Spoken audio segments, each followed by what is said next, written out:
अच्छा, मैं I want to add something here कि हम अक्सर सुनते हैं मिड लाइफ क्राइसिस, वो मर्दों पर भी आते हैं, औरतों पर भी आते हैं।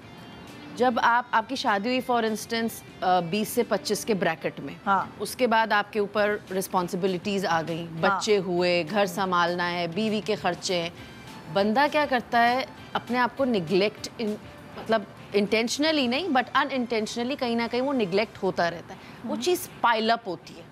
जब वो 40 हिट करता है या 45 हिट करता है ना, तो उसको रियलाइज होता है यार मैंने तो अपने लिए जिया ही नहीं, मैंने तो कुछ किया ही नहीं, मैं तो सारी जिंदगी अपने बच्चों और बीवी और इस घर को लगा दिया, अब मेरे पास तो खर्चे ही पूरा रिटर्न भी नहीं है, और एग्जैक्टली रिटर्न भी नहीं है, और वो इतना वो ऐसा आजमाइश वाला टाइम होता है ना किसी भी आदमी के लिए, या तो वो भटक सकता है, दूसरी के पास जाएगा क्योंकि उसको यहाँ से वो नहीं मिल रहा जो चाहिए, या फिर वो इनको तंग करने लगेगा, अबैंडन करने लगेगा, या फिर वो अपने आप से जंग लड़ने लगेगा, वो डिप्रेशन में चला जाएगा। तो ये चीज़ों से बचने के लिए बहुत ज़रूरी है, जैसे उन्होंने कहा कि हर चीज़ बैठ के डिसाइड करें, ये भी डिसाइड करें कि मी टाइम क्या होना चाहिए, अपने ऊपर कितना एक्सपेंड करना है।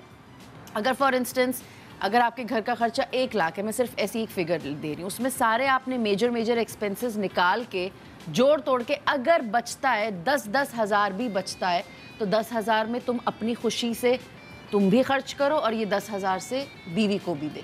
ये नहीं कि तुम बीवी को ही सिर्फ दे रहे हो कि ये लो, जैसे उन्होंने कहा कि 20,000 दे दिए कि जाओ ये तुम अपने दिल से करो। बीवी भी पूछे आप अपने लिए क्या रख रहे हैं, आप कुछ रख रहे हैं अपने लिए? मैंने बहुत कपल्स में देखा है, मेरे बहुत सारे जानने वाले, उसमें मतलब खाली बीवी और बच्चों की शॉपिंग हो रही होती है, यानी कोई ईद पे कोई लिया तो लिया, ऐसा ही ठीक है। और मैंने बहुत कपल्स में देखा है कि मियाँ इतना शॉपोहॉलिक है कि बस उसको अपने लिए फिक्र है कि ओ मैं ले लूं, मैं ऑफिस जा रहा हूँ, तुमने तो कहीं नहीं जाना, तो मैं ये खरीद लूँ या जूते खरीद लूँ या महंगी चीजें खरीद लूँ।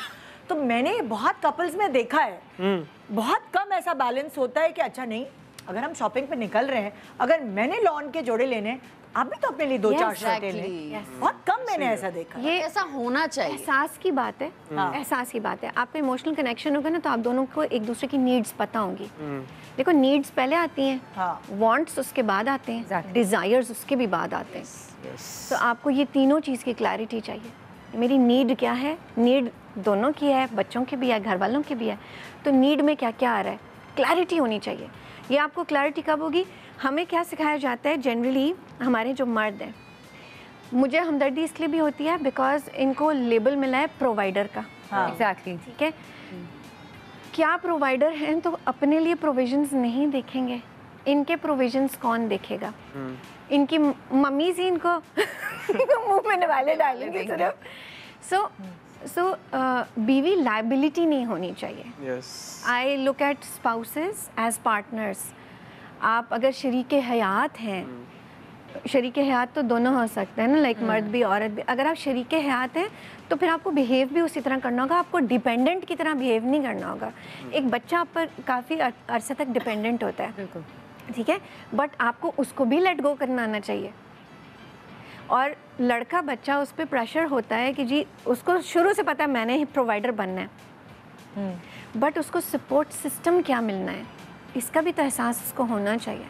आजकल ये बहुत बात है हमारे यहाँ, क्या आजकल का डिलेमा है निदा, आप जिधर जाओ लड़कियाँ माशाल्लाह पढ़ लिख गई हैं जो बाहर काम करना चाह रही हैं, मैस्कुलिनिटी पे बात आ जाती है कि जी हमारे लिए बड़ा इमैस्कुलेटिंग होगा, हमारे लिए बड़ी मज़ाक़ खेज़ बात होगी कि जी अगर हम अपनी औरत को काम करने दें और वो पैसे कमा के लाए या वो हमसे ज़्यादा पैसे कमा ले, तो ये बड़ा मायूब हो जाएगा, ईगो क्लैश आ जाता है। ईगो क्लैश आता है, बट और हमारी सोसाइटी में ज़्यादा एशिया में ये चीज़ ज़्यादा है, बाहर नहीं है। और मुझे ये लगता है कि ये बिकॉज लोग इतना ज़्यादा बोलते हैं, ओए तेरी बीवी तो तुझसे ज़्यादा कमा रही है, आई थिंक इससे ये ज़्यादा बन चुका हुआ है इंसान के दिमाग में कि अच्छा यार मुझे ये नहीं करने देना। सो इफ़ दैट हैपन्स, वो एक अजीब सी रिजेंटमेंट जो है वो दिल में पैदा होनी शुरू हो जाती है। अच्छा मेरी बीवी मुझसे ज़्यादा कमा रही है, अब ये मुझे कंट्रोल करेगी, अब ये होगा। How is that a bad thing? अगर आप सोचो कि ये मेरी पार्टनर और अब हमारे पास कलेक्टिव इतना सम आ रहा है। मुझे लगता है इसमें एक और चीज़ बहुत ज़रूरी है कि आपका पार्टनर इस चीज़ को कैसे डील करता है।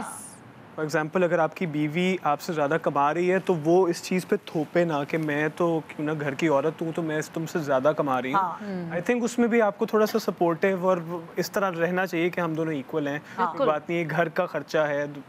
क्योंकि जब मर्द कमा रहे होते हैं ये नहीं आता बिकॉज मर्द एक नेचुरल प्रोवाइडर है, तो वो नहीं होता, बट एक औरत कमा रही होती है तो आई थिंक थोड़ा सा इस चीज़ का ज़्यादा ख्याल, में थोड़ा चेंज वो नहीं आना चाहिए।